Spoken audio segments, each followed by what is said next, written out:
Bismillahirrahmanirrahim. Assalamualaikum warahmatullahi wabarakatuh.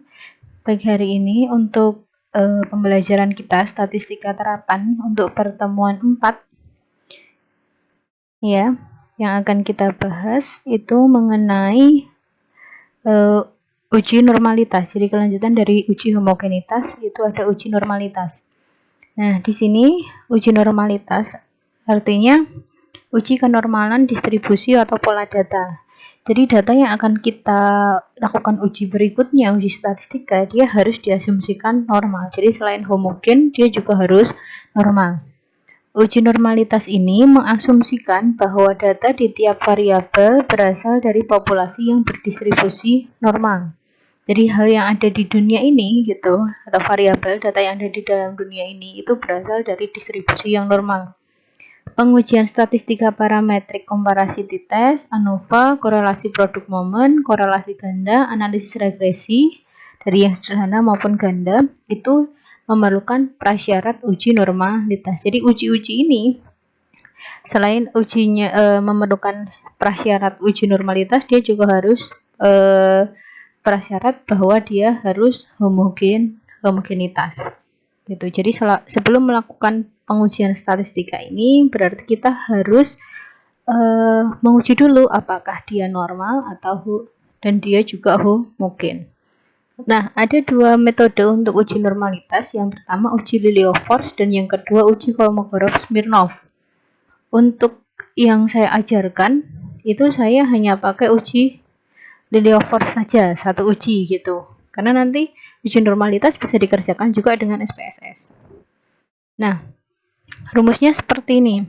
Uji Lilienfors, ya, H0-nya data berdistribusi normal, H1-nya data tidak berdistribusi normal.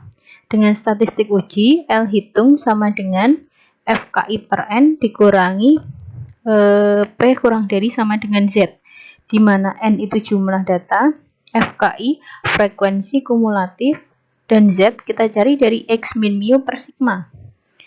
Mu ini untuk rataan, sedangkan sigma ini untuk variansi. Nanti kita bandingkan dengan L tabel. L hitung kita bandingkan dengan L tabel. L tabel diperoleh dari L alpha N. Dah, alpha ini derajat bebas, N-nya banyak datanya. Keputusan tolak H0 apabila L max atau L hitung ya, ini sama aja L hitung lebih besar sama dengan L tabel. Nah, contoh kasusnya ini. Pengaruh nilai kursus X1 dan keaktifan mengikuti kursus X2 terhadap lama tunggu kerja dalam bulan.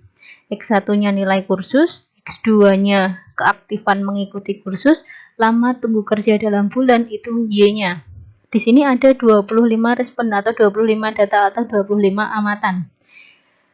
Yang pertama, X1-nya 35,2, X2-nya 20, Y-nya 10,98 sampai X yang sampai amatan yang ke-25. Ini X1-nya 28,6, X2-nya 22, lama tunggu kerjanya atau Y-nya 11,08. Nah, ujilah apakah variabel lama tunggu kerja atau Y berdistribusi normal dengan uji Lilienfors. Nah, memang di sini pembahasannya nggak saya tuliskan, tapi saya ada orang-orang di Excel-nya. Ini ya. Untuk di perhitungan Excel-nya, kita kan yang diuji tadi apakah dia normal itu hanya variabel Y ya di soal tadi. Jadi di soal tadi ujilah apakah variabel lama tunggu kerja atau Y berdistribusi normal dengan uji Lilienfors. Jadi saya ambil contoh Y-nya. Nah, ini dengan cara manual. Memang agak lama, jadi yang lebih cepat nanti pakai SPSS. Y-nya kita tuliskan dulu. Y tadi kalau kita ambil dari sini, dia kan 10,98, 11,13, 12,51 dan seterusnya ke bawah. Karena kita mau cari variansi, maka kita harus cari Y kuadratnya dulu. Gitu. Nah, Y kuadratnya berarti ini formulanya sama dengan, masih ingat nggak? Sama dengan ini diklik lalu dipangkatkan 2, penulisannya ini. Gitu.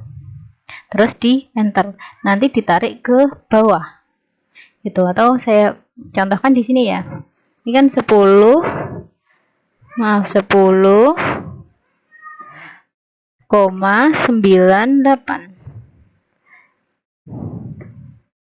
Tuh, ini 10,98 ya, maaf di sini aja 10,98 kemudian dikuadratkan.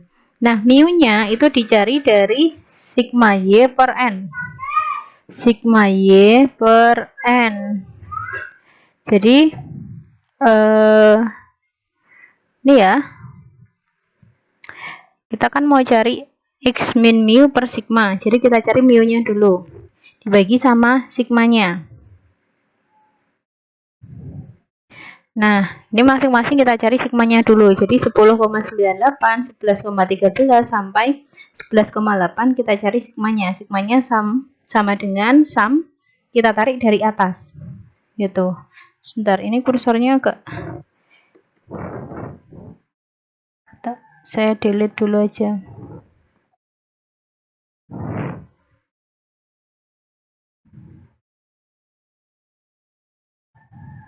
Nggak bisa ternyata. Clear. Nah, ini ya, jadi ini dijumlahkan dulu, kemudian yang y kuadrat ini tadi itu juga dijumlahkan ke bawah. Hasilnya ini 2284,1102. Nah, mu itu rumusnya sigma y ini dibagi sama n. Sigma y-nya 235,6 dibagi n-nya 25. Hasilnya 9,424.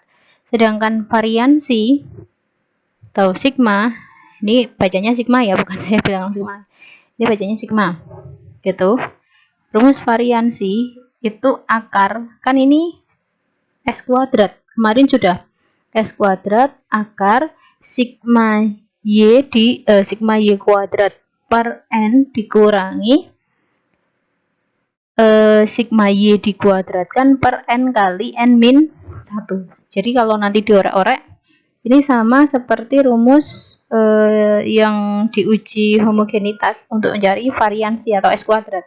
Tapi karena ini sama aja S saja, maka di akar. Formula Excel-nya SQRT ini sigma y kuadratnya 2284,1102 dibagi n min 1, n-nya kan 25 kurangi 1 jadi 24, dikurangi sigma y dikuadratkan, sigma y-nya ini 235,6 dikuadratkan per n kali n min 1, jadi per 25 kali 24. Hasilnya 1,63064. Nah, karena x min mu per mu sama sigmanya itu sudah ketemu, kita buat di sini lagi. Nah, tabelnya ini. Tadi y-nya udah kita buat. Nah, y ini kita urutkan dari yang terkecil. Kalau ini tadi masih acak.